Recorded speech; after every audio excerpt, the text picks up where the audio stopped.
Hey everyone, Rosa here, 30, female.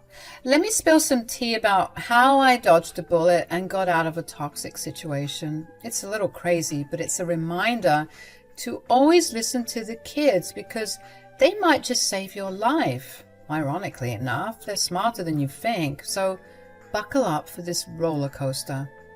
I met Kurt on Tinder last year. Now, I was kind of giving up on love, you know. I was 2 minutes away from deleting the app altogether, but he swiped right, and I thought, why not?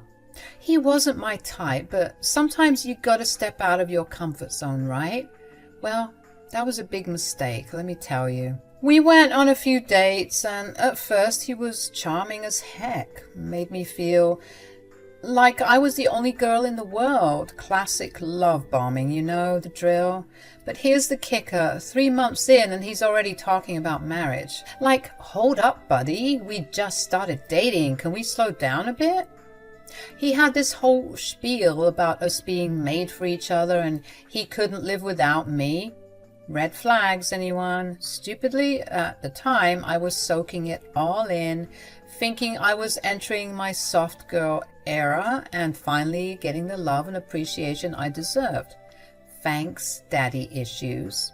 Little did I know a storm was brewing because this was all a part of his plan. Kurt was upfront about having a son and being a widower on his Tinder profile. Points for honesty. I guess the honesty drew me in because, you know, a single dad does his best, not something you see every day. He kept talking about us being a big happy family, and I get it. He wanted a mother for his kid.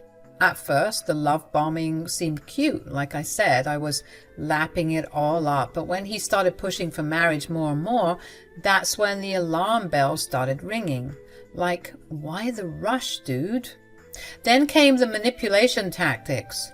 Now, he was telling me I needed to get hitched ASAP because I'm pushing 30 and I was lacking a husband and a kid. I was ready to call him out on being a misogynistic jerk, but he pulled out the big guns talking about biological clocks and whatnot. You know, a lot more women nowadays are struggling with conceiving because they're having babies later on in life.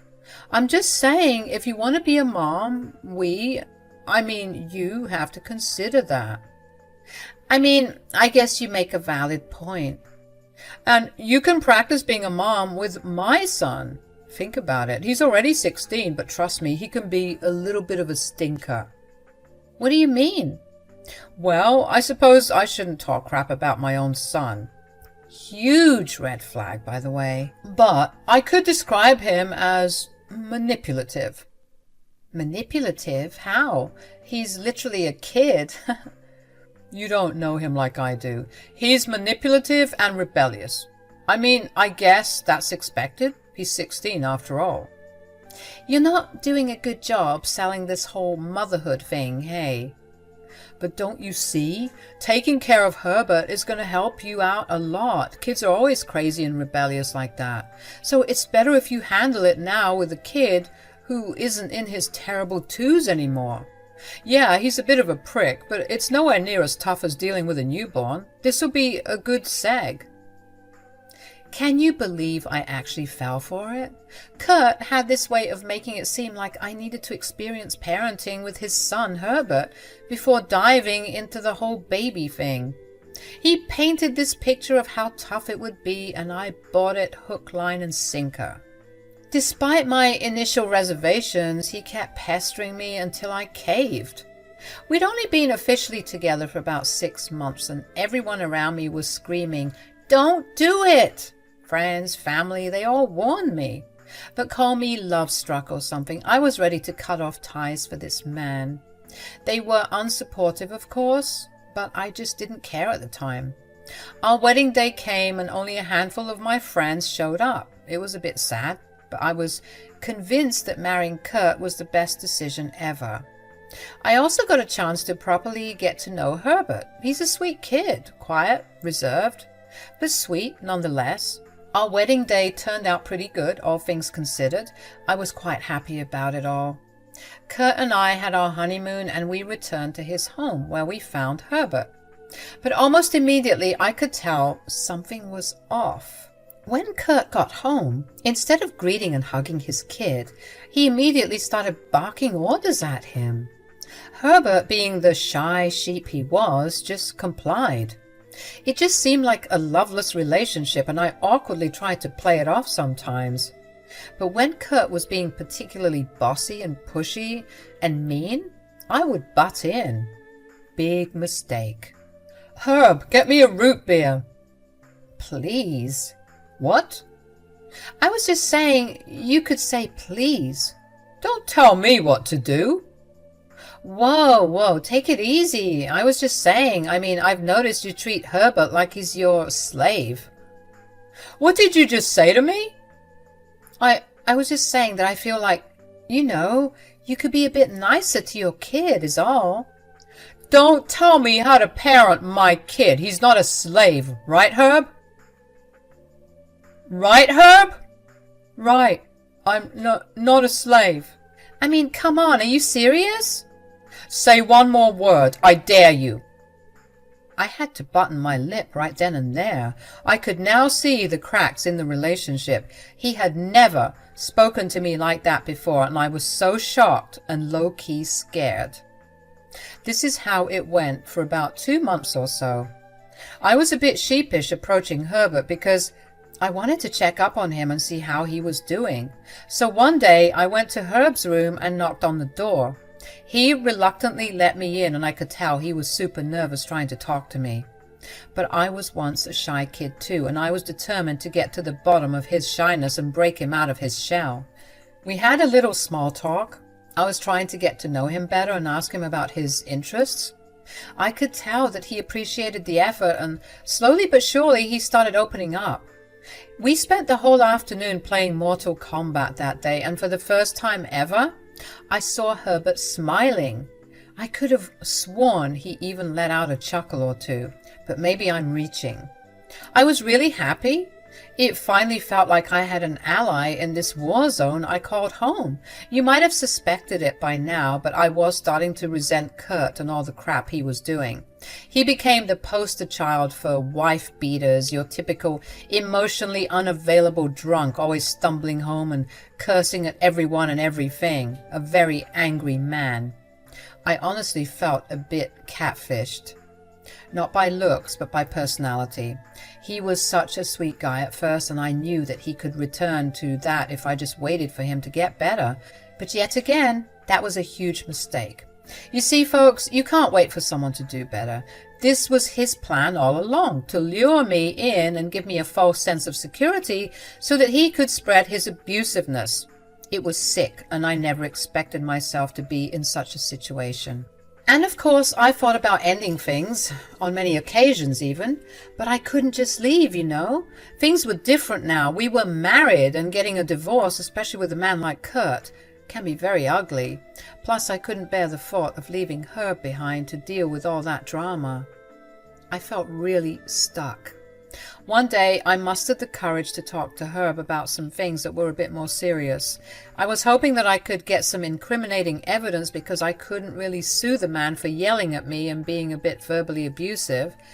I could, but do you really think the justice system would tend to a case like that? So I put on my big girl panties and got to work trying to get Herb to open up to me. "Hey, Herb." "Oh, hey, Rosa. How are you?" "I'm good, thanks. I wanted to ask you a couple of questions, if that's okay with you." Sure. What about?" "I just wanted to talk about your father." "Oh, I don't want to talk about him." "Why not?" "Well, he's just... Suddenly we heard Kurt yelling from behind us, asking us what we were doing and what we were talking about. We both quickly told him it was nothing, and Herb ran to his room, leaving me to deal with Kurt. Thanks, buddy. Kurt was fuming, getting really close and trying to intimidate me. I was a bit scared, but I was also shocked. Like, who do you think you're stepping up to? It was a bit challenging and bold, I'll admit. I didn't know where that strength came from, but I guess you could say I was just tired of the BS. "What the hell do you think you're doing?" I'm not doing anything. You think you can come here and turn my son against me, huh? I don't know. Do I need to? Excuse me? I'm just saying, with the way that you treat this kid, I wouldn't be surprised if he's already contacted the authorities. Immediately, when I mentioned the cops, Kurt kind of just turned pale and shriveled up a bit. He didn't look so big and scary now. If anything, he was the one who was looking scared. He was backing off, and I knew I hit a sore spot.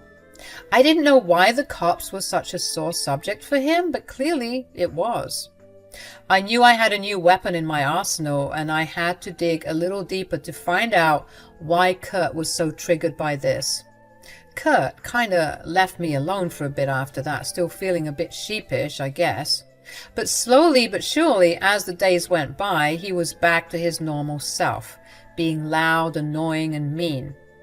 About 3 months into being married, Herb actually surprised me because he approached me. Normally, I would be the one asking if we could talk or hang out, but now he was initiating it first. That was great. I was getting through that shell, and I was determined to keep pushing till I found gold, or in this case, dirt. Dirt on his greasy little father. Hey, Rosa, can I talk to you? Sure, buddy, what's up? Well, you know how you asked me about my dad some time ago? I think I might be ready to open up. Oh, really? That's great. Tell me everything. Yeah, Herb, tell us everything. It was like he was Batman or something. Why was he always there, and why was he always in the middle of a breakthrough? We had been had, and Herb looked like he was crapping bricks. He was now stuttering, and I felt like crap because I didn't want to get Herb in trouble, especially now that he was getting ready to open up to me. Kurt started yelling and cursing at Herb, and I could physically see Herb shutting down again. Oh no, all of my hard work of getting him to open up was fading away right before my eyes. Kurt was a real piece of work, I tell you, making his kid feel so small and inferior like that. I had to step in, so I started yelling back at Kurt, telling him to leave Herb alone. Kurt and Herb were surprised by this. I guess they weren't used to Kurt being challenged, and this gave Herb a chance to leave and Kurt to direct his anger at me. What the hell do you think you're doing? I'm talking to my stepson. You think you're so slick, huh? You think you can just waltz in here and poison my son? What game are you playing at? I could ask you the same thing, buddy. Watch who you're talking to. You watch who you're talking to. You can't speak to me that way. Or what? Or I'll call the cops. Yet again, Kurt was cowering at the mention of the police. Very interesting. I was convinced at this point that he had a bad run-in with the law at some point in his life. He'd obviously never opened up to me about that, which is why Herb was the key to getting to the bottom of this. Kurt stomped away, cursing under his breath to hide his embarrassment. And I knew that under all of that aggression and anger, he was just a scared, insecure little boy. Still, it didn't mean that he could walk around and bully everyone he came across. I had to strike while the iron was hot, and I had to get Herb to open up to me because I was convinced that Kurt was a really, really bad guy. Another month had gone by, and during that time I wasn't pressuring Herb into anything. I genuinely wanted to hang out with him and continue to get to know him better, and he was becoming quite a smiley and happy person because of this. Of course, Kurt wasn't having any of it. He just thrived off of being miserable, I guess, and it was so annoying, like, leave the kid alone. One day I had had enough, so I decided to crush some sleeping pills in his whiskey, and I told Herb that he and I would go out for some boba tea. Kurt was none the wiser, thank God, and he slept the afternoon away like a dead person. Herb also didn't suspect anything. I mean, I couldn't tell the kid that I drugged his dad. He'd been through enough already. I'm sure he was thinking that his dad was just having his afternoon siestas, but little did he know we had all the time in the world to get to the bottom of this toxic cesspool we called home. We arrived at the cute little cafe in the mall that sells the best boba, and I was convinced that Herb would open up to me. here, without any pressure from his father. I wanted to start by talking about his mom, which I know could be a sore topic, but I was hoping that a little heart-to-heart would allow him to trust me and realize that I'm one of the good adults, not one of the adults who love bullying kids like his father. So, Herb, tell me about your mom. My mom? Yes. I'm sure she was such a lovely woman. I would love to get to know a bit about her if you're comfortable with that. Oh, sure. It's been a while since I've talked about her. Dad doesn't like it when I talk about her. Really? Because he told me that he misses her very much. Really? Wow, that's strange. Why is that strange? Because he hasn't spoken about her in years. I mean, just ever since Mom died, he's been really, really bad. He was always like this, but it got worse after she died. He's always been like this? Yeah, I don't remember much because I was like 9 or 10, but he didn't really like my mom. Hey, what would he do?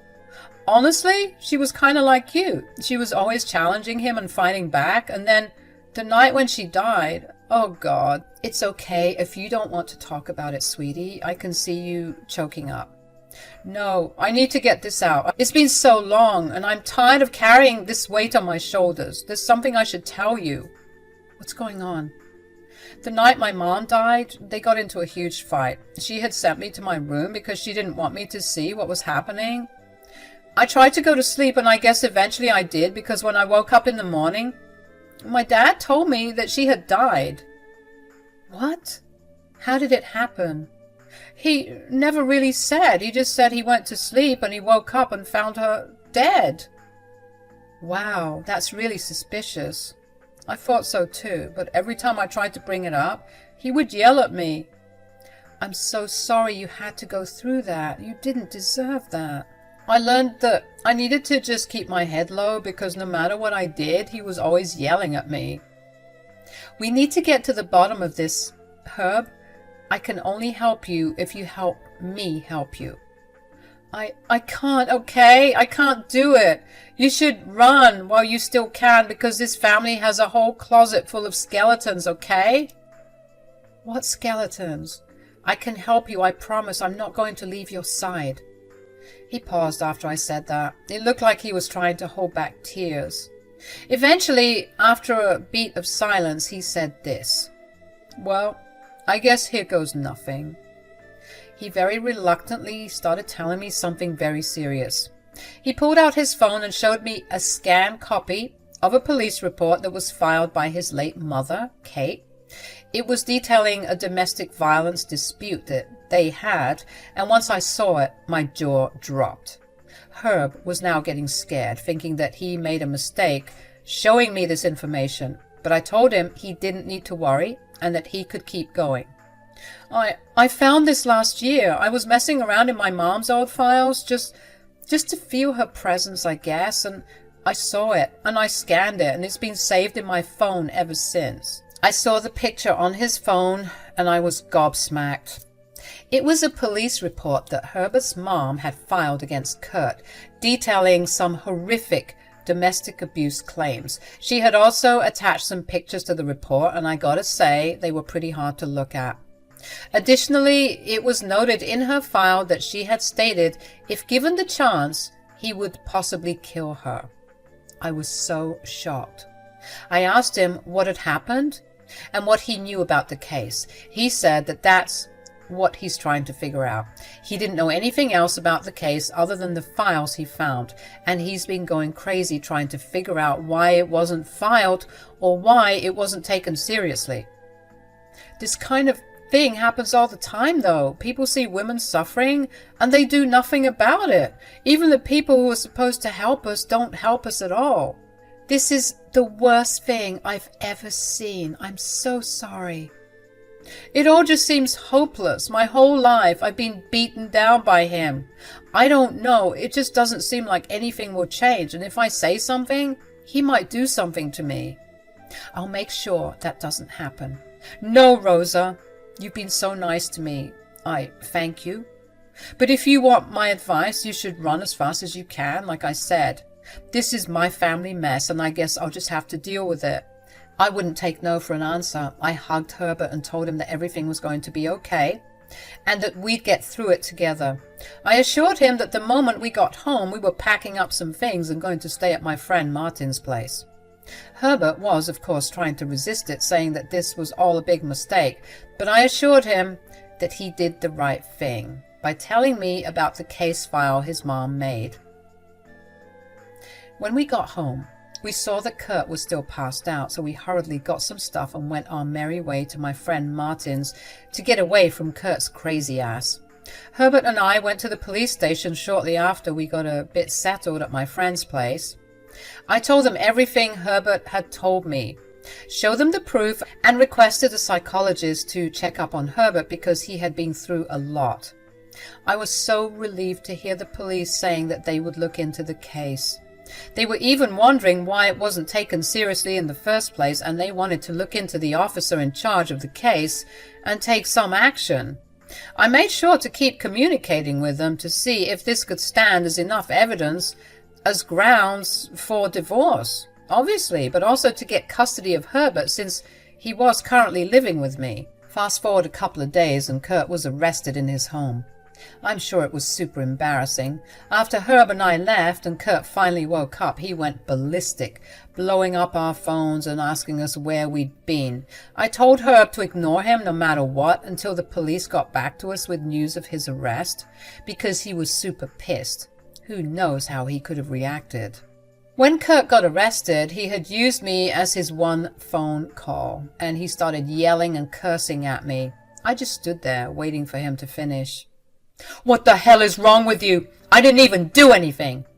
"Yes, you did. You abused your wife horrifically, and you're probably responsible for her death." "You sound like a crazy person, Rosa. I knew I never should have trusted you." "Oh, please, you're not fooling me with that bull crap." "This is gonna ruin me, Rosa. I'll never recover from this." "Good. I hope you never do. Your wife's death was suspicious, and you don't seem to want to help with filling in the blanks with her mysterious death. So, seems like you'll be spending a lot of time there until you feel like fessing up. You're a monster, and I hope you rot there for the rest of your life. You didn't deserve her, and you don't deserve Herb. You'll pay for this." "Actually, it's you who's going to be paying.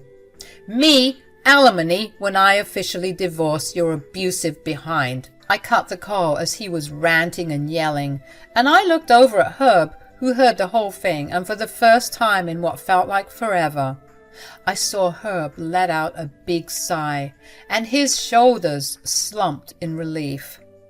I knew that we were well on our way to healing.